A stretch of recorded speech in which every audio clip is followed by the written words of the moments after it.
Yeah, really, it's my hats off to Duke and his crew and the ownership because it really kind of came out of nowhere. I was not expecting us to be in position to do anything for someone of his caliber, and it just kind of came on our radar with me, anyways. The day that I think we got that deal done, so it was exciting. He said, "Hey, take a look at this guy, and he might be in play." I'm like, "You got to be kidding me, really?"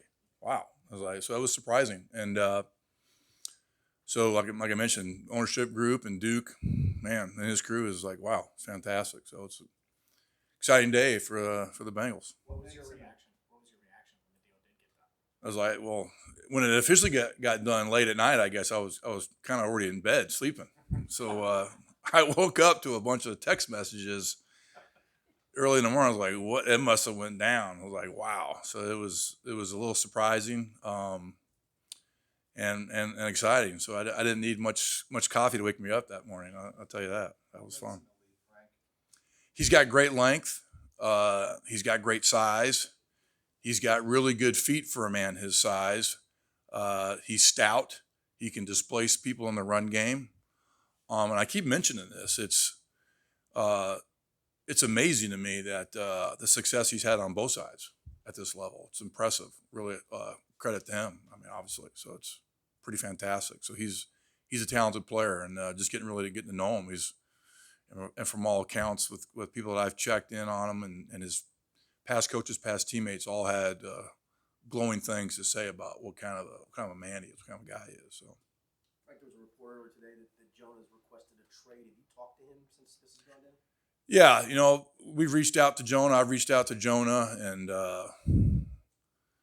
I don't want to really spend a lot of time talking about that. I mean, I'd love to coach Jonah. Loved it coaching him, and there's an old saying that this is a great game and a crazy business, and I hope we get to coach him. He's a good football player. He's got a bright future, and hopefully, it's still here with the Bengals in 2023. Just following up on that with LC rehabbing and you're not sure right now when he's going to be able to go. You guys just added Cody Ford, and with this recent report about Jonah, what would you say the right tackle spot looks like right now for you guys?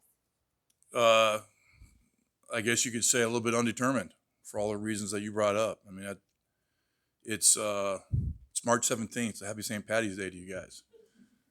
Shout out to my dad. It's his birthday. Happy birthday to my dad. But so I mean, we got a lot of time to figure that out, right?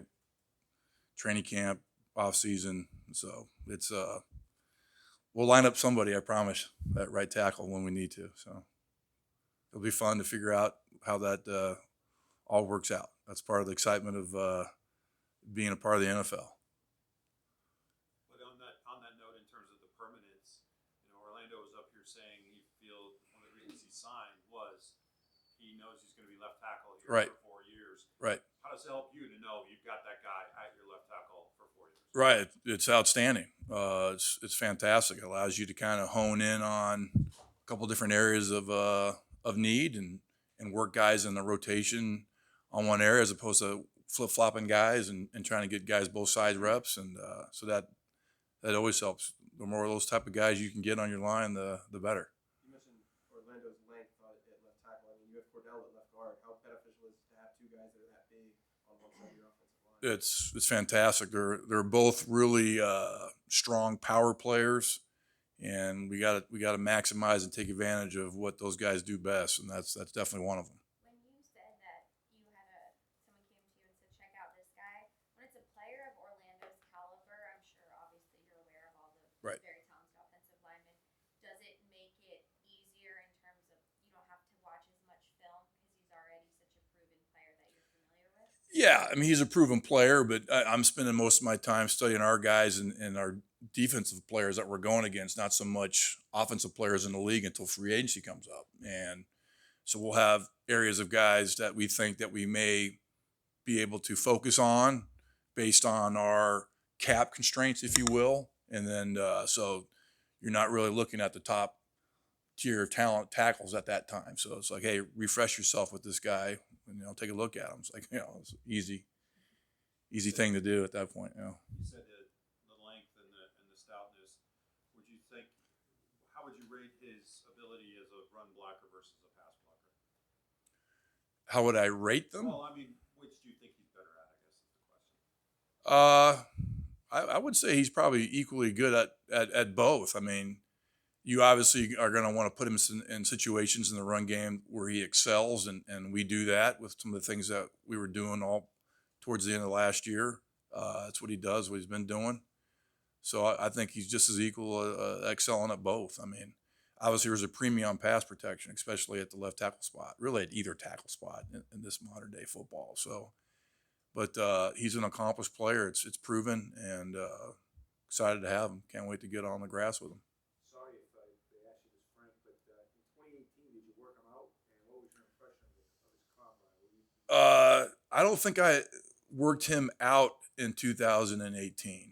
I was there, I want to say, before and then after. I had OU like on both ends. I don't recall being there with him. I want to say it was the year before and then also the year after. But he had a great story with me. I talking to him before he got his physical today about when he was benched in high school. And it was kind of an eye-opening experience for him. And he was, this kid was running circles around him. That was really not getting heavily recruited, and obviously his coach was all excited about this big kid that he got to coach, and put him in the game, and he didn't do real good starting off, and he had a rough start, and he sat him down and showed him tape of the kid that was there before, and this is what we expect, and he kind of had a little aha moment, and so I was like, it really at the end I said, there's an old saying, it doesn't matter where you start the race, it's where you finish, and so I know he had a little bit of a hiccup. I think coming out in the draft with this workout, I mean, it's really at this point it's irrelevant. It's where he's at now and where he's at in the race, and he's pretty far along where you want to see a guy in the race. So it's hats off to him. It's kind of a neat story to hear that he wasn't really handed everything in life. He had to work at stuff, had to overcome things, and it's been better for him. So my hats off to that high school coach who had the guts and the strength and the wisdom to bench the kid and have him learn maybe a little bit the hard way, not get something handed to him. And he's been better off for it, and he's done well. Frank, you mentioned that you want to coach Jonah this year. How do you think he would transition to right tackle and making that switch? Yeah, I mean, there'll be a little bit of a transition, but he's athletic. He's a smart player. He's a really good player in that regard. So I think he should have no problem getting over doing that with reps and concentrating. He's got a whole off season. Guys have been asked to do that all the time. There is a little bit of transition going left to right, but I'd say it'd be a little bit smoother than going from tackle to guard. So, but he's a good player. He's smart. He's athletic. He understands what he does best, and he's a technician type player. So I think he can do it. I have no problem transitioning over that side. Orlando described himself kind of as old school because maybe the athleticism isn't compared in size. Do you see that? Do you see him as a guy that could fit in 20 years ago in the league? Yeah, absolutely. He's the caliber player that could fit in any time with the league.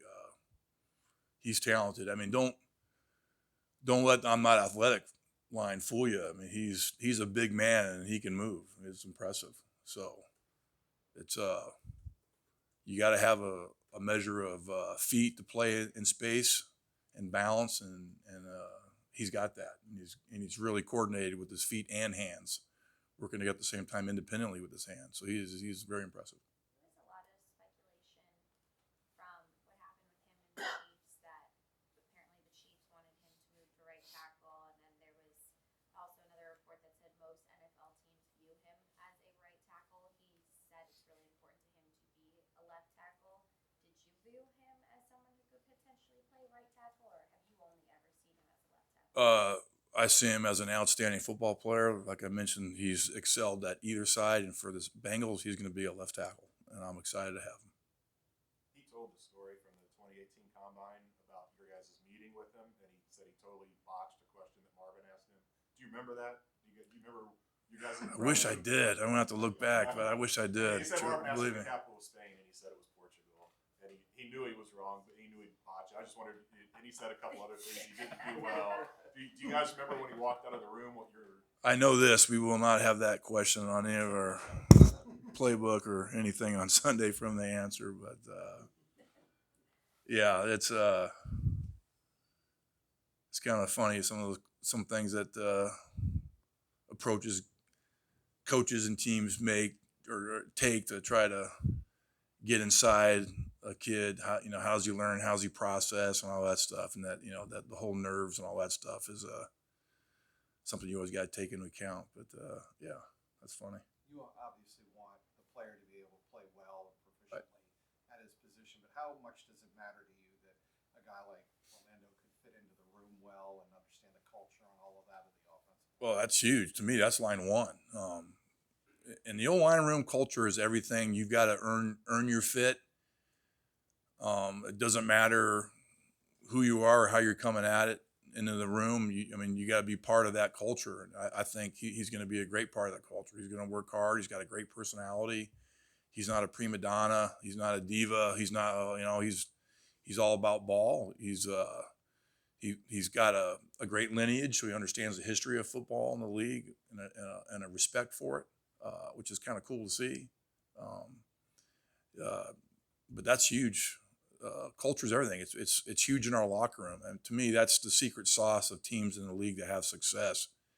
The NFL wanted parity, and they got it. What separates teams is football character and leadership in the room that comes out from the players, and we are very fortunate that Zach and Duke have done an outstanding job of cultivating that and brought in players that help cultivate that, and it permeates throughout the whole locker room, and obviously it's found its way into my room, and that's line one. I mean, I hang my hat on that to the day I die. If you don't have that, you don't have a chance. Thanks, Frank.